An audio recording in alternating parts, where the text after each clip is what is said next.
Interessante. E uma das perguntas que eu ia te fazer é essa. Foi assim, Guerra do Vietnã, os Estados Unidos ganhou ou perdeu?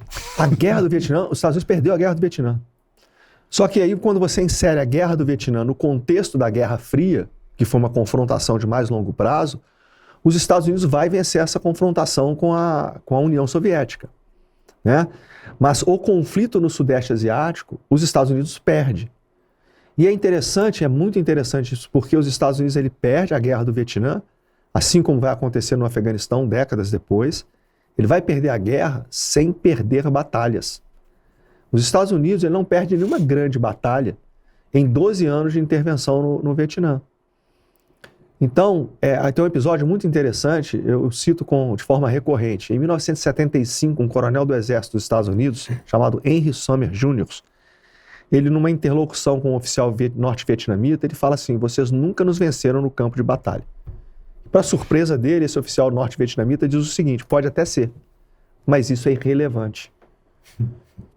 Por quê? Porque os norte-vietnamitas, eles conseguiram, por meio da informação e da propaganda, vencer a guerra no nível político.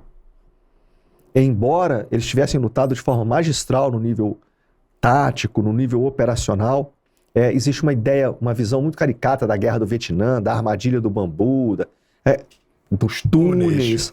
Isso existiu, mas a Guerra do Vietnã foi vencida por um exército.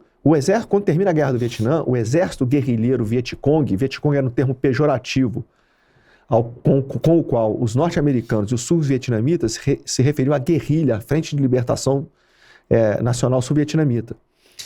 O exército, em 75, quando a guerra termina, essa guerrilha está praticamente destruída. Quem vence a Guerra do Vietnã são os tanques, a artilharia do Vietnã do Norte. Então existe uma ideia muito romantizada da Guerra do Vietnã. Aconteceu tudo aquilo. As forças de guerrilha, o camponês, as armadilhas de bambu, os túneis, e foram decisivos para a vitória comunista. Mas o fato é o seguinte,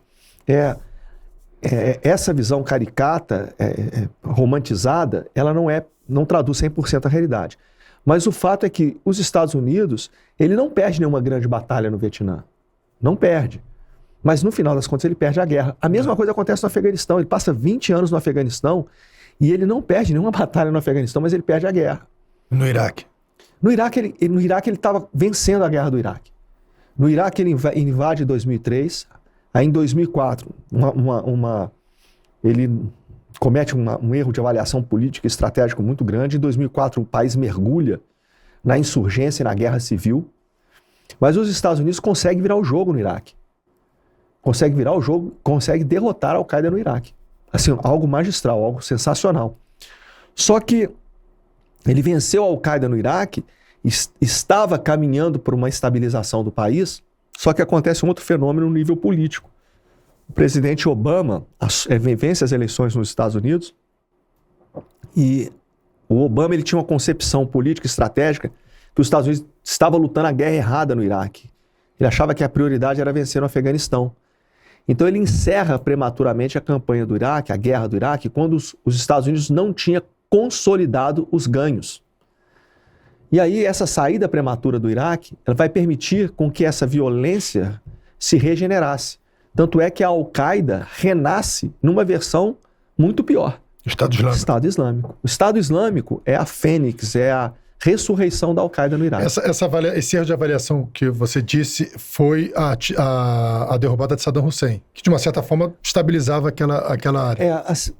Vamos lá. Durante muito tempo os Estados Unidos precisou de Saddam Hussein. Por quê? Porque um dos principais antagonistas, se não o principal antagonista aos Estados Unidos no Oriente Médio é o Irã, até hoje é o Irã. O Irã é um país de maioria xiita, né, de etnia majoritariamente persa, e ele é um país fundamentalista que tem nos Estados Unidos se opunha significativamente à presença norte-americana, como até hoje no Oriente Médio.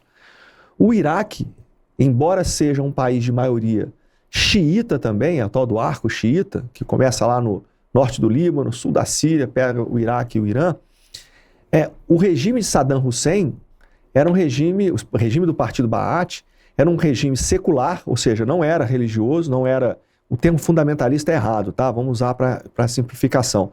Mas não era um governo islamita, era um governo secular e ele era sunita. Era um governo, uma ditadura sunita num país de maioria xiita. Então, de certa forma, o regime do Saddam Hussein servia de contrapeso ao Irã. Só que depois do 11 de setembro, os Estados Unidos avaliou que aquele equilíbrio ali não era ideal. E ele se lança na campanha do Iraque, até de uma certa maneira muito ingênua, primeiro o Afeganistão, no próprio ano, em outubro de 2001, começam as operações no Afeganistão. Mas, se você observar o mapa do Oriente Médio também, o Afeganistão fica a leste do Irã.